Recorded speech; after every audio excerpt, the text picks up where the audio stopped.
Telangana assembly کے budget اجلاس کا آغاز ہو گیا۔ گورنر ڈاکٹر تملسائی سوندرراجن نے ریاستی اسمبلی اور کونسل کے مشترکہ بجٹ اجلاس سے خطاب کرتے ہوئے کہا کہ ریاستی حکومت جلد ہی انٹرنیٹ کو بنیادی حق کے طور پر متعارف کرائے گی۔ حکومت کی توجہ صرف ڈیجیٹل انفراسٹرکچر بنانے پر نہیں ہوگی بلکہ اسے سماج کے تمام طبقات کے لیے قابل رسائی اور سستا بنانے پر ہوگی۔ انہوں نے کہا کہ حکومت ڈیجیٹل خواندگی کا ایک مکمل پروگرام نافذ کرے گی تاکہ یہ یقینی بنایا جا سکے کہ ہر گھر اس کی معاشی حیثیت یا مقام سے قطع نظر تیزی سے ڈیجیٹل کے مواقع سے فائدہ اٹھا سکے۔ سرفہرست عالمی اور قومی ٹیکنالوجی کی حامل کمپنیوں کو یہاں اپنے مصنوعی ذہانت کے مراکز قائم کرنے کی دعوت دیتے ہوئے حیدرآباد اور تلنگانہ کو ملک کے مصنوعی ذہانت کا دارالحکومت بنایا جائے گا۔ انہوں نے کہا کہ ہم 50 سے 100 ایکڑ پر مصنوعی ذہانت کا شہر قائم کریں گے۔ گورنر نے کہا کہ انتخابات کے دوران کیے گئے وعدے کے مطابق حکومت 6 ضمانتوں کو پورا کرنے کے لیے پرعزم ہے۔ اس بات کی نشاندہی کرتے ہوئے کہ 2 ضمانتیں پہلے ہی لاگو کی جا چکی ہیں، انہوں نے کہا کہ مہالکشمی اسکیم کے تحت RTC بس میں مفت سفر کی سہولت سے 15 کروڑ سے زائد خواتین نے استفادہ کیا۔ انہوں نے کہا کہ حکومت مہالکشمی اسکیم کے تحت عنقریب مزید 2 ضمانتیں نافذ کرے گی۔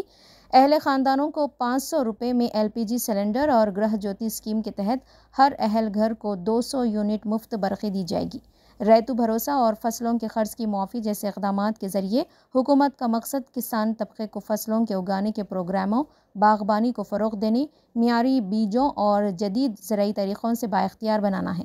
انہوں نے ایک نئی صنعتی پالیسی کا اعلان کرتے ہوئے کہا کہ یہ پالیسی حقائق پر مبنی ہوگی، اس کے فریقین سے رائے لی جائے گی اور دنیا بھر کے بہتر طریقوں کو اختیار کیا جائے گا۔ بہتر ٹیکنالوجی، ہنرمند افرادی قوت کے تقرر، فائنانسنگ مارکیٹ تک رسائی اور بند صنعتوں کے معاملے کی روک تھام کے لیے ایک نئی MSME پالیسی بھی متعارف کروائی جائے گی۔ یہ کہتے ہوئے کہ حکومت IT اور فارما جیسے شعبوں کی تائید جاری رکھے گی، سوندرراجن نے کہا کہ حکومت 1000 سے 3000 ایکڑ کے درمیان 10 سے 12 فارما ولیج کلسٹر قائم کرے گی جو بستیوں سے دور ہوں گے اور تمام سہولیات کے ساتھ خود مکتفی بھی ہوں گے۔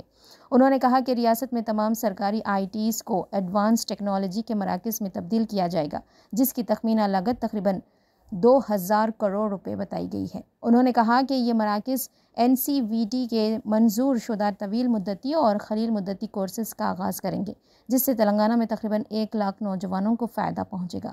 انہوں نے کہا کہ تلنگانہ اپنی توانائی کی ضروریات کو بنیادی طور پر کوئلہ کے ذریعے پورا کر رہا ہے۔ بجلی کی قیمت کو بہتر بنانے، ریاست کی مانگ کو پورا کرنے کے لیے تلنگانہ حکومت ہر قسم کی گرین انرجی کو فروغ دینے کے لیے ایک جامع توانائی پالیسی متعارف کرے گی۔ حکومت کا مقصد 2030 تک گرین انرجی کے حصے کو نمایاں طور پر بہتر کرنا اور کاربن کے اخراج کو کم کرنا ہے۔ انہوں نے ذات پات کی مردم شماری کے حکومت کے حالیہ اعلان کا اعادہ کرتے ہوئے کہا کہ سماجی، تعلیمی، اقتصادی، روزگار اور سیاسی مواقع کا اندازہ لگانے کے لیے درکار اعداد و شمار کو حاصل کرنے کے مقصد کے ساتھ گھر گھر جا کر ذات پر مبنی سروے کیا جائے گا۔ Honorable Chairman of the Legislative Council, Honorable Speaker of the Legislative Assembly, Honorable Chief Minister, members of the Council of Ministers, members of the Legislative Council and Legislative Assembly, and the hard-working and the peace-loving people of Telangana. As stated by the Praja Kavi, Padma Vibhushan, late Shri Kaloji Narayana Rao Garu, Adhikara Munnadani, Haddu, Paddu Leka, Anyaya Margala, Narjimbu Bhunina, Achivache, Rojalandamainai, Achivache, Rojalandamainai.